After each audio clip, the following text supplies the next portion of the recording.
I mean, there must have been periods in history when it would have been possible to save the patient through less drastic measures. I mean, there must have been periods when, in order to give people a strong or a meaningful experience, you wouldn't actually have to take them to Everest.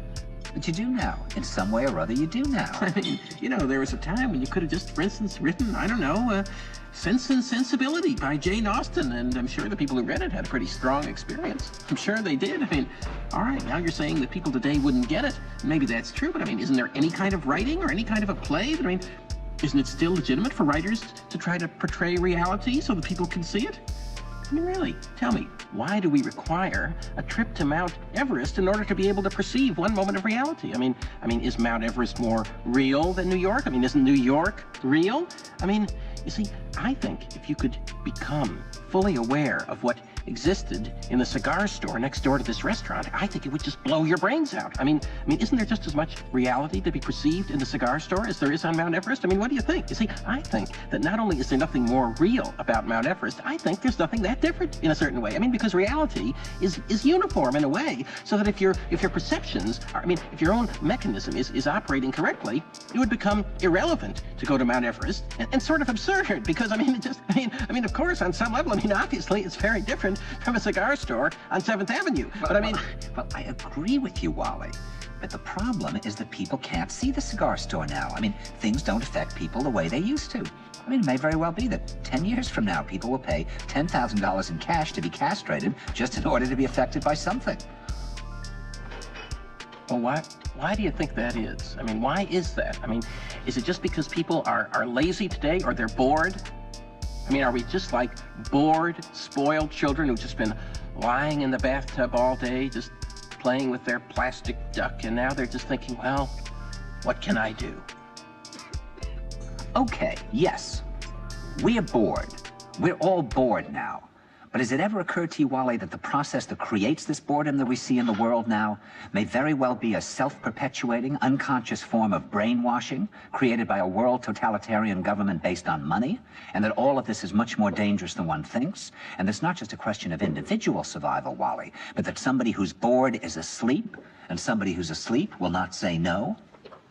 See, I keep meeting these people. I mean, just a few days ago, I met this man whom I greatly admire. He's a Swedish physicist, Gustav Bjornstrand, and he told me that he no longer watches television, he doesn't read newspapers, and he doesn't read magazines.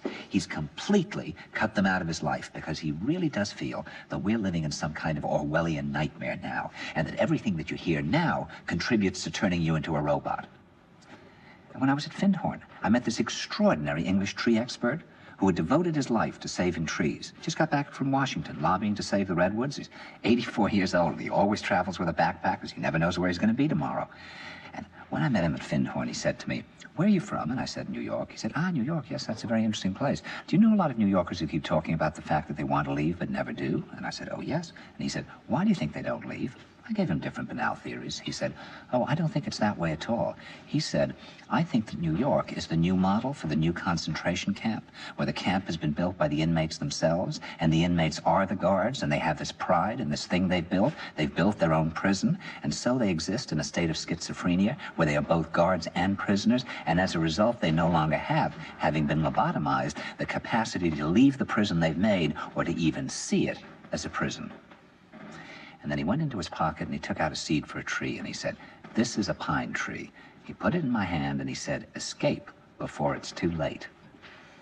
See, actually for 2 or 3 years now, Chiquita and I have had this very unpleasant feeling that we really should get out. And we really should feel like Jews in Germany in the late 30s. Get out of here. Of course, the problem is where to go, because it seems quite obvious that the whole world is going in the same direction.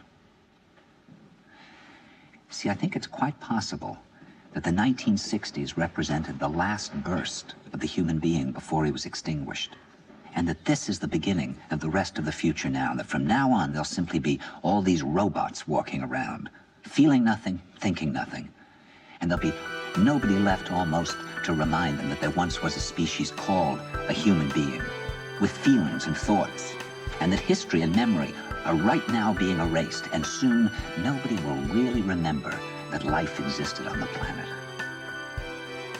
Now, of course, Bjornstrand feels that there's really almost no hope, and that we're probably going back to a very savage, lawless, terrifying period. Findhorn people see it a little differently. They're feeling that there'll be these pockets of light springing up in different parts of the world, and that these will be, in a way, invisible planets on this planet. And that as we, or the world, grow colder, we can take invisible space journeys to these different planets, refuel for what it is we need to do on the planet itself, and come back. And it's their feeling that there have to be centers now where people can come and reconstruct a new future for the world. And when I was talking to Gustav Bjornstrand, he was saying that actually these centers are growing up everywhere now. And that what they're trying to do, which is what Findhorn was trying to do, and in a way, what I was trying to do. I mean, these things can't be given names, but in a way, these are all attempts at creating a new kind of school or a new kind of monastery. And Bjornstrand talks about the concept of reserves, islands of safety, where history can be remembered and the human being can continue to function in order to maintain the species through a dark age. In other words, we're talking about an underground, which did exist in a different way during the Dark Ages among the mystical orders of the Church. And the purpose of this underground is to find out how to preserve the light, life, the culture, how to keep things living. You see, I keep thinking that what we need is a new language, a language of the heart, languages in the Polish forest where language wasn't needed. Some kind of language between people that is a new kind of poetry. That's the poetry of the dancing bee that tells us where the honey is.